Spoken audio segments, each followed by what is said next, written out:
የጨዋታ ማሟሻ ማሟሻ ከወዲህም ከወዲያው ለመንገርም ለመዘከርም ማሟሻ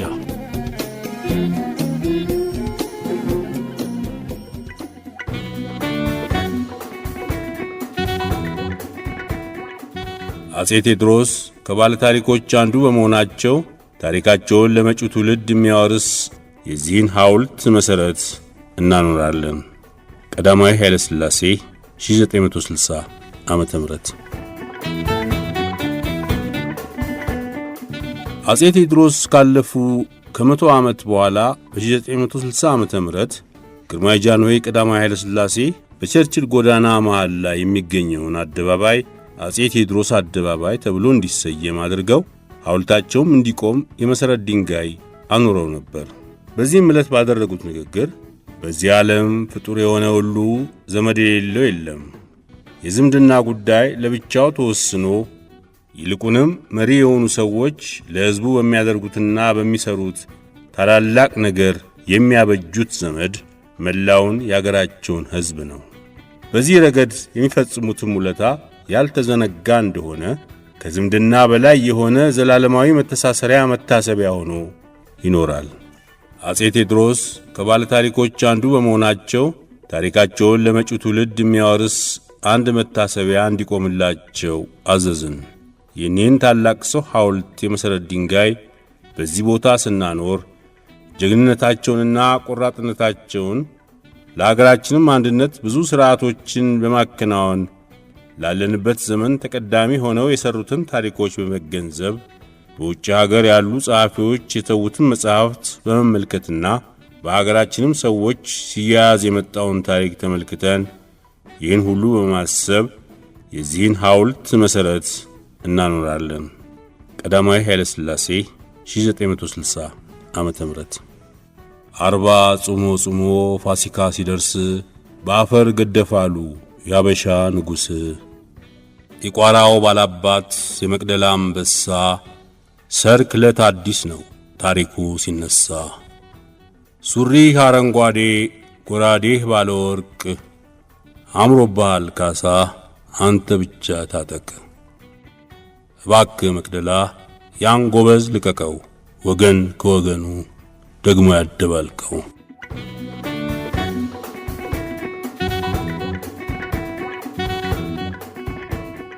ሶስት መዓልት ሶስት ሌሊት ወዴት ይገኛል? ሶስት መዓልት ሶስት ሌሊት ወዴት ይገኛል ቢሉ መዓልተ ዓርብ ሌሊት ዓርብን ስቦ ሌሊቱ እሁድ መዓልተ እሁድን ስቦ ወይም በምሴተ ሐሙስ ለሐዋርያት ሥጋው ደሙን ከሰጠበት ሰዓት ጀምሮ ቆጥሮ የስ ከከርሰ ሐዋርያት ተነሳ ማለት ይሆናል ብሎ ዓርብ ከነግህ እስከ ቀትር ብርሃን ሆኗል። ከቀትር እስከ ከሰዓት ጨለማ ሆኗል። በሰርክ ተመልሶ ብርሃን ሆኗል። ይህ ሁለት መዓልት አንድ ሌሊት ነው። የቅዳሜ ሌሊቱን መዓልቱ የእሁድ ሌሊቱ ሶስት መዓልት ሶስት ሌሊት ያሰኘው ይህ ነው። እኒሁ መምህራን የጌታን ትንሣኤ ለማስረዳት ብዙ ምሳሌ መስለዋል። አባቱ አዳም ዲያብሎስ ቤት ያህል ድንጋይ ጭኖበት 3 ቀን እንደ ድንኳን ሆናለች ሰንብቷል። በሶስተኛው ቀን መልአክ አንስቶለት ተመልሷል። ድንጋይ የመቃብር አዳም የጌታ ምሳሌ ነው። አብርሃም ይስሐቅን በሕሊናው በሰዋው በ3 ቀን ተነስቷል። ሕሊና አብርሃም የመቃብር ይስሐቅ የጌታ ምሳሌ ነው። ዮናስ 3 መዓልት 3 ሌሊት በከርሰ አንባሪ ኑሯል። ዮናስ የጌታ ከርሰ አንባሪ የመቃብር ምሳሌ ነው። ትንቢቱን አውቆ አናግሯል ምሳሌውንም እንጂ ባወቀ አስመስሏል። ምስጢሩን እንደምናው ቢሉ ዕለታቱ 3 ብቻ መሆናቸው ለአዳም ለሔዋን ለሕፃናቱ እንደ ካሰ ለማጠየቅ ለማስረዳት እንዲሁም የሰው ባላጋራዎች 3 ናቸው ተብሎ እንደተነገረ ኃጢአትን ሞትን ፍዳን እነዚህን 3ቱን የሰው ባላጋራዎች እንዳጠፋ ለማጠየቅ ለማስረዳት 3 መዓልት 3 ሌሊት ብቻ በከርሰ መቃብር አደረ። በዚህ ዓለም 33 ዓመት ከ3 ወር ከ10 ቀን የአምላክነቱን ስሪ እንደሰበከ በሲኦል 33 ሰዓት ቆይቶ የአምላክነቱን ሥራ ሰበከላቸው። አፈሊቅ አክሊሉ ገብረ ኪሮስ።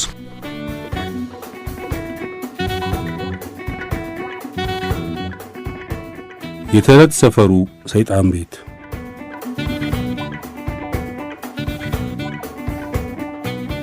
ቻርልስ ሚካኤል እንደጻፈው አጼ ምኒልክ ከስቴቬኒን ጋር ሲጨዋወቱ ስቴቬኒን የሲኒማን መኖር አጫወታቸው። ሲኒማ ምንድነው እሱ ብለው ጠየቁ። ስቴቬኒንም የሲኒማን ታሪክ በዝርዝር ካስረዳ በኋላ ለማስመጣት ፈልጎ ቄሶችን ፈርቶ መተውን ነገራቸው። ምኒልክም ቄስ ይኑር አይኑር እሱን ተወውና ይህን ነገር ለማየት ስለምፈልግ ቶሎ ብለህ አስመጣ ብሎ አዘዙት። በ1889 ዓመተ ምህረት ፕሮጀክተሩ ከነፊልሙ መጣ። ምኒልክም መኳንንቶቻቸውን ይዘው ሚያዝያ 1 ቀን ፊልሙን ለመመልከት ከልፍኝ ተገኙ። ፊልሙ ሃይማኖት ነክ ሆኖ የሚያሳየው የክርስቶስን ታሪክ ነበር። ክርስቶስ በባህር ላይ እየተራመደ በእግሩ ሲሄድ በታየበት ጊዜ መኳንንቱም ሁሉም ተነስተው እጅ ነሱ። የመጀመሪያው የሕዝብ ሲኒማ ቤት በ1890 ዓመተ ምህረት በአዲስ አበባ ተከፈተ። ሲኒማ ቤቱን የከፈተው አንድ ከአልጄሪያ የመጣ ፈረንሳዊ ነው። ይህንን በዘመኑ የማይታመን ምትሃት መሰል ነገር የሚያየው ሕዝብ የሲኒማ ቤቱን ሰይጣን ቤት ብሎ ሰየመው። በተለይ ቀሳውስት ሕዝቡ ከሰይጣን ቤት እየሄደ ሰይጣን እንዳያይ እያሉ ስላወገዙ ሲኒማ ቤቱ ከሰረ። ባለቤቱም የሲኒማ ማሳየውን ዕቃ አዲስ አበባ ለነበረው የኢጣሊያ ሚኒስትር ለቺኮ ዲኮላ ሸጦ ሀገር ጥሎ ወጣ። የኢጣሊያኑ ሚኒስትር ያን ፕሮጀክተር ለአጤ ምኒልክ በስጦታ ሰጠ። ምኒልክም በቤተ መንግሥታቸው አዳራሽ ከመኳንንቱና ከቀሳውስቱ ጋር መንፈሳዊ ፊልሞችን በማየት እንዲለመድ ካደረጉ በኋላ ገበያ እንደሚያገኝ እምነት ተጥሎ በ1901 ዓመተ ምህረት ወንድማማቾቹ እነ ይኮቪች ለሕዝብ የሚሆን ሌላ ሲኒማ ቤት በምኒልክ አበረታችነት ከፍተው ነበር። ይህም ሲኒማ ቤት 1 ዓመት ያህል ከሠራ በኋላ በፕሮጀክተሩ መበላሸት ሳቢያ ተዘጋ። ከዚህ በኋላ የተሳካ ሥራ የተጀመረው ድሬዳዋ ውስጥ ነው። በነገራችን ላይ በአዲስ አበባ ልማት ምክንያት ሊፈርስ ነው ተብሎ እንዳይፈርስ ቅርስ ነው ተብሎ የተጮኸለት የተረት ሰፈሩ ሰይጣን ቤት የመጀመሪያው ሲኒማ ቤት ዛሬስ ሌጋሲውን እያስቀጠለ ነው ወይስ ረስቶታል?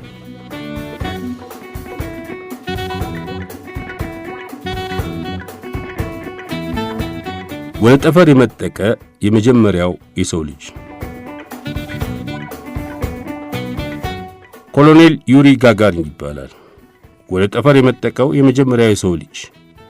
ይህ በሰው ልጅ የጠፈር ምርምር ትልቅ ምዕራፍ የከፈተና ለተከታዮቹ መንገድ የጠረገ አብዮታዊ ኮሎኔል ዩሪ ጋጋሪን ከጠፈር ላይ ሆኖ የሚኖርባት መሬትን ቁመና የተመለከተ የመጀመሪያው ሰው ነው። ምድር ሰማያዊ ነች፣ እንዴት ደስ ትላለች! በጣም የሚገርም ነገር ነው ነበር ያለው ምድርን ከእግር እስከ ራሷ አይቶ። በጠፈር ምርምር በዓለም ታላላቅ አገሮች መካከል ከፍተኛ ውድድር ቢኖርም ሁሉም በአንድነት የኮስሞሱ ኮሎምቦስ እያሉ የእሱን ስም እየጠሩ ያችን ቮትሶክ የተባለችው መንኮራኩሩን ይዞ ወደ ጠፈር ሰተት ብሎ የገባባትን ዕለት እንደ አውሮፓ አቆጣጠር አፕሪል 12 1961 እንደ ልዩ የታሪክ ቀን ይጠቅሳሉ። 92 ዓመት ሆኖ መሰለኝ። ኮሎኔል ዩሪ ጋጋሪን ያረፈው ማርች 27 1968 የሚያበራው ሚግ 15 አውሮፕላን ሞስኮ አጠገብ ወድቆ በመከስከሱ ነበር። አሟሟቱ ሚስጥራዊ ነውም ይላሉ። ምናልባትም ዝናው በመጋነኑ ደስ ያልተሰኙት ብሬዥኔቭ እንዳስገደሉትም የሚጠረጥሩ አሉ።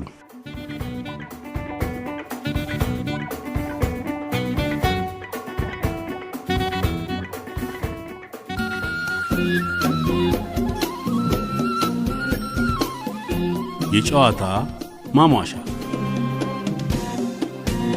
ማሟሻ ከወዲህም ከወዲያው ለመንገርም ለመዘከርም ማሟሻ